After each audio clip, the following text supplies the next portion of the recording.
In the 1700s, the richest man in Japan owned 3 kimonos. That's it, 3. He could have owned 300. His warehouses were stacked floor to ceiling with silk, rice, and gold. He controlled trade routes across an entire empire. But every single morning, for 60 years, he put on the same worn robe, tied the same rope belt, and walked to work like a servant.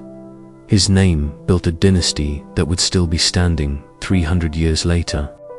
Not because he got lucky, not because he inherited it, because he understood something that almost nobody today understands. The people who look rich rarely stay rich, and the people who stay rich almost never look it. Today I'm going to show you the code these merchants lived by. It's called isshoku, kenyaku, one meal, frugality. And by the end of this video, you'll understand why the poorest looking man in the room is often the only one who's actually going to make it to the end of the game. Before we start, subscribe to the channel, hit the bell, and comment the word kimono if you're ready to learn how the wealthiest families in Japanese history actually thought about money. I read every comment, and I want to know who's really applying this. Chapter 1. The Apprentice. The story I want to tell you happened in a merchant house in Osaka, in the district where Japan's trading families built their fortunes. A 14-year-old boy named Sakichi arrived there in 1789, sent by his poor farming family to work as an apprentice for one of the great trading houses. Sakichi expected wealth. He'd heard the stories, silk robes, feasts, servants. What he found instead nearly broke his spirit. He slept on a thin mat in a room with 6 other boys. He ate the same simple meal every day: rice, pickled vegetables, sometimes fish. He was given one set of work clothes, and when they tore, he mended them himself. He was not allowed to buy sweets, gamble, or drink. Even on festival days, he remembers thinking, these people are supposed to be the richest merchants in the province. Why do I eat better in my own poor village? One evening, exhausted and resentful, Sakichi finally asked the head clerk, an old man named Kenzo, who had worked in the house for 40 years, why the wealthiest family in the district lived like farmers. Kenzo didn't answer right away. He simply opened the household ledger, the giant leather-bound book that recorded every single transaction of the business, and set it in front of the boy. "Read the numbers," Kenzo said. "Then tell me who is rich." Chapter 2. The ledger. Sakichi looked at the numbers. The house had earned an enormous amount that year in trade. But what shocked him was the spending column. It was almost empty. No lavish parties, no new buildings, no decorations. Just the same modest sums, month after month, year after year. "Every merchant house in this city earns money," Kenzo told him. "Most of them are gone within 3 generations. You want to know why? Because they confuse income with wealth. Income is what flows into your hand. Wealth is what's left after everything tries to pull it back out." This was Sakichi's first lesson in isshoku kenyaku, a principle that had guided the great Osaka and Omi merchant families for generations. Literally translated, it means one meal, thrift. But its real meaning went far deeper. It meant, never let your spending rise as fast as your income. Live below what you earn, even when, especially when, everyone expects you to live above it. Kenzo explained that the family patriarch, despite controlling trade routes that stretched across the country, ate one simple meal a day during business hours, wore the same practical clothing as his clerks, and slept in a room no larger than Sakichi's. He did this not because he couldn't afford better. He did it because he understood a truth that most wealthy men forget the moment they become wealthy. The habits that build a fortune and the habits that display a fortune are opposites. And the moment you switch from one to the other, the fortune starts dying. Chapter 3. The third kimono. Months later, Sakuchi finally saw the family patriarch up close. An aging merchant everyone in the region spoke of with a kind of fear and reverence.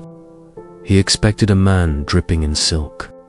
Instead, he saw an old man in a plain grey kimono, the sleeves slightly frayed, sitting cross-legged and reviewing accounts by lamplight.sokich.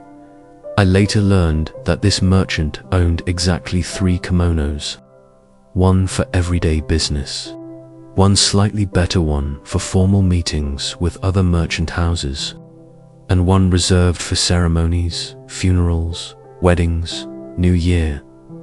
That was it. A man who could have clothed an entire village in silk chose to own 3 robes, when a younger merchant once mocked him at a trade gathering for dressing like a poor farmer. The old man purportedly said something that became famous throughout the merchant district. A rich man who dresses rich is showing you his money. A rich man who dresses plain is keeping it. The younger merchant, historians note, lost most of his fortune within a decade, spent on exactly the kind of display he'd been so proud of. Sakichi never forgot that moment, because he realized the 3 kimonos weren't a limitation. They were a weapon. Every yen not spent on silk was a yen still working, buying rice reserves before a famine, financing another ship, lending capital to a smaller merchant who would one day repay the family's loyalty tenfold. Chapter 4. Sampo Yoshi, the 3-way principle. But frugality alone wasn't the full code. Genzo taught Sakichi a second principle that the great Omi merchant families lived by, called Sampo Yoshi, good for the seller, good for the buyer, good for society. This meant the house was strict with itself, but never cheated a customer, never crushed a smaller competitor into ruin, and always returned some portion of its profit to the community, funding wells, roads, and grain reserves for lean years. Genzo explained it simply: we do not become poor so that we can become greedy later. We become poor so that we can be trusted forever. This is the part most people miss when they hear live below your means. They think it's about hoarding. It isn't. The frugality of these merchant houses wasn't about deprivation for its own sake. It was about creating a surplus, so large and so consistent that the family could survive any famine, any war, any market collapse that wiped out every competitor around them, while rival houses that lived lavishly went bankrupt during hard years. The frugal houses had reserves that let them buy up land, forgive debts, and expand, turning every crisis into an opportunity that less disciplined merchants couldn't survive. Chapter 5. The House Rules.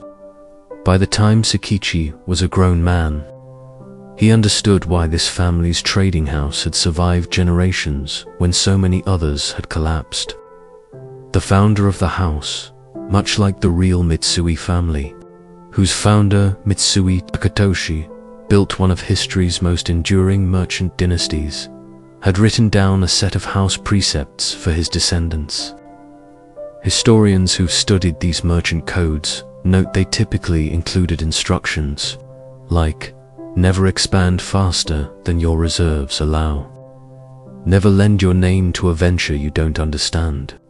Keep meticulous records of every transaction. Treat every employee's well-being as part of the family's honor. And above all, never let comfort convince you that the rules no longer apply to you. That last rule was the one that broke almost every dynasty that didn't survive. The second or third generation would inherit the wealth without inheriting the discipline. They'd see the warehouses, the land, the gold, and assume it had always been there, that it always would be. They'd buy the silk robes. They'd throw the parties. And within 1 or 2 generations, the fortune their grandfather built with a single meal a day was gone, spent by grandsons who never learned to write in the ledger. The families that lasted, the ones whose names you might still recognize today in Japanese business, were the ones that trained every single generation in the same discipline the founder practiced, not because they had to, because they understood that wealth isn't a number in an account. It's a habit passed down, generation after generation, or it isn't passed down at all. Chapter 6. The modern lesson. Here's why this matters to you. Right now, whether you're earning $30,000 a year or $300,000, a researcher studying financial behavior once pointed out something almost identical to what Sakichi learned in that ledger room. 300 years ago, wealth is not what you earn. It's the gap between what you earn and what you spend. 2 people can make the exact same income. One who spends everything to look successful ends up with nothing. One who lives like they earn half of what they actually do ends up owning their time, their choices, and eventually their freedom. This is isshoku kenyaku, translated into 2026. It's not about wearing the same 3 shirts, although you could. It's about refusing to let your spending rise every time your income does.